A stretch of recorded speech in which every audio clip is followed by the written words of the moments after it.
My name's Mikey, I'm 32 meters, and have a bit of a dilemma on my hands. And for some reason, like many before me, I'm turning to internet strangers. I don't know if I'm looking for advice, for someone to tell me my feelings are valid, someone to set me straight. I don't know. For 11 years I was with Molly 32th. We met at college, not the American kind, the British one where you typically go between 16 to 18, became friends, fell in love and got together just after college ended. My oldest daughter Lila 14F was just a baby when we got together. Molly had her at 18 and the bio father has never been involved. When she was 4, I legally adopted her.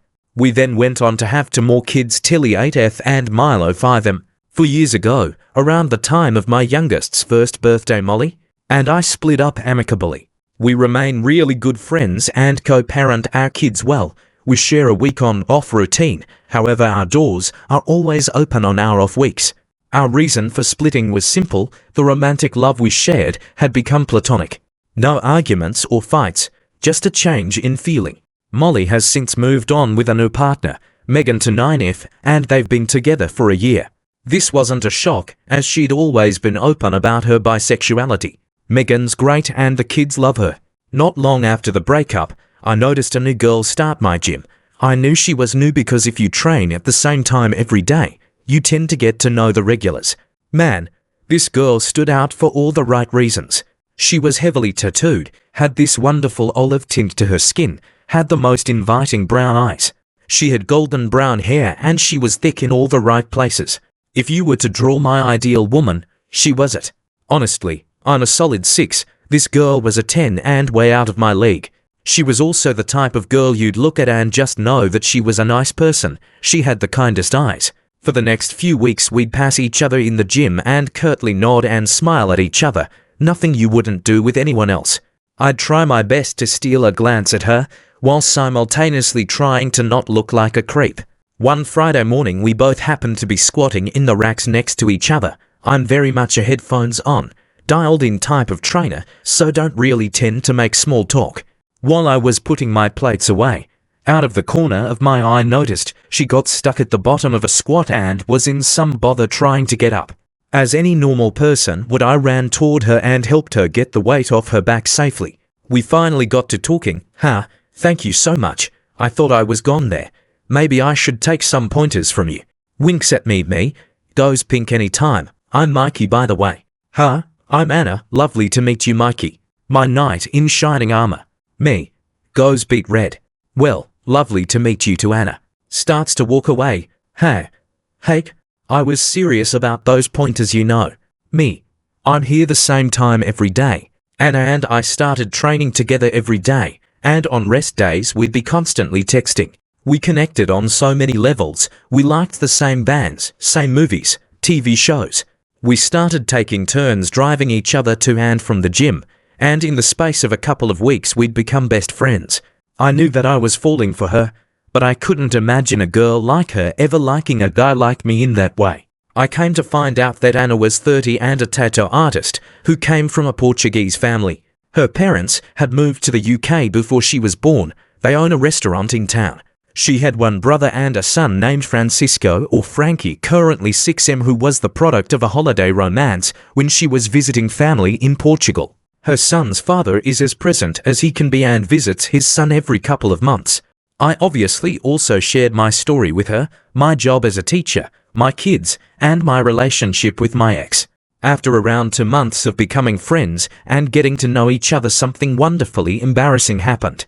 I was driving Anna and I home from the gym when Molly called. I was worried that it was about the kids.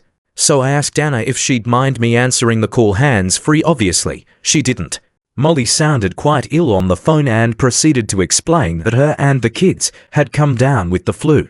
She then let me know that my oldest Lila wouldn't be able to come to watch Home Alone 1 and 2 in the park with me that weekend, a tradition of ours at Christmas time. She ended the call with, "Maybe you should ask that Anna you talk about all the time. It would be a lovely first date." Embarrassed, I turned to Anna to apologize, but before I could say anything she just said I'd love to.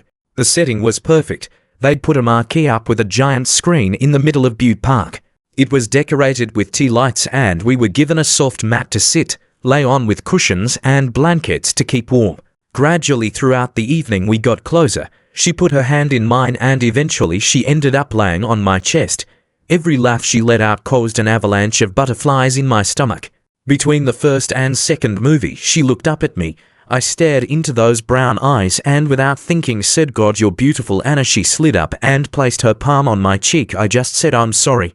I know you're way out of my league, but She cut me off. "I've been waiting for 2 months for you to ask me out." She placed her other palm on my second cheek and pulled me in for a kiss.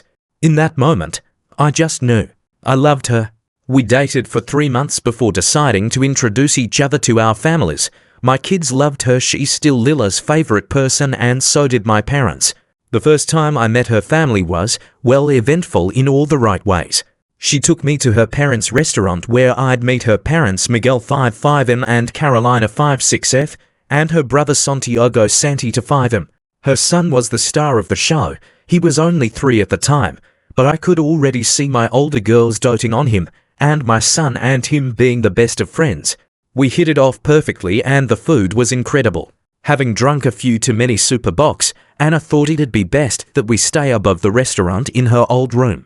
As we lay on the bed, in my drunken stupor I said, "I love you, Anna." She kissed my cheek and whispered, "I love you too. Now get done sleep."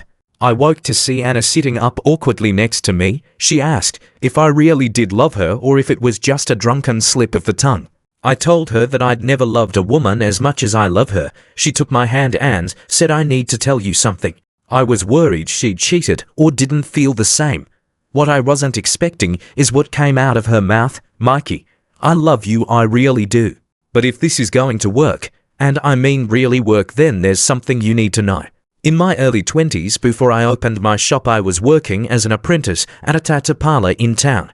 Tattoo apprentices don't exactly make a huge amount of money, and with my parents not being able to help me financially, I had to find other ways of making money. I decided to start making adult content under an alias to supplement my income. I never had any partners, just solo stuff, and to a degree I enjoyed it. I stopped when I became pregnant with Frankie.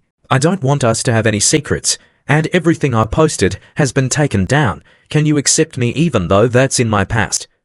I just looked at her and smiled. Of course I can, you idiot. I pulled her close to me. We made love for the first time that morning. It wasn't just sex. In those first moments I've never felt more connected to someone. I took in every little detail of her body, the little freckle on her left hip, the way she'd shudder as I placed my hand on the back of her head. Everything. We haven't looked back since. Anna and Frankie moved in with us last year. We're still just as if not more in love than we were. Her shop's taken off and I've been made the new head teacher of the school I've worked at for years. I've even bought a ring and I am planning to propose in 2 months' time when we take the kids to the Christmas movie in Butte Park. But yesterday something happened stirred up some feelings about my relationship with Anna. On a Friday afternoon I tend to leave school early so I can pick my own kids up from their school's head teacher's privilege and will do some admin work in the evening to make up the hour missed. While I was browsing my emails, one came up with a link and a series of numbers. I don't know why, but I clicked it. It took me to a website that needed a PIN to enter. I entered the series of numbers from the email. It opened and I was greeted with a banner that read "Leaked. The forgotten hose of the internet, the featured model, Anna." I stared blankly at the screen for I don't know how long. Could have been 5 minutes. Could have been an hour. Anna walked in and screamed, "What the fuck are you looking at?" I managed to calm her down and explain. I showed her the email. But as we tried looking into the sender's details, another email popped up. It had a sort code and account number as the subject, and a message that read, "I'm sure your children and the parents from your school would love to see what their wonderful head teacher's lovely girlfriend used to get up to in her spare time. Send £20,000 to this account. You've got 8 weeks or this becomes public." I feel like I'm second-guessing my whole relationship. I'm struggling to detach my Anna with the woman on the screen. Is that wrong? I never thought about Anna in that part of her life. I never thought I'd see it. And fuck, I haven't got 20 grand. Any advice?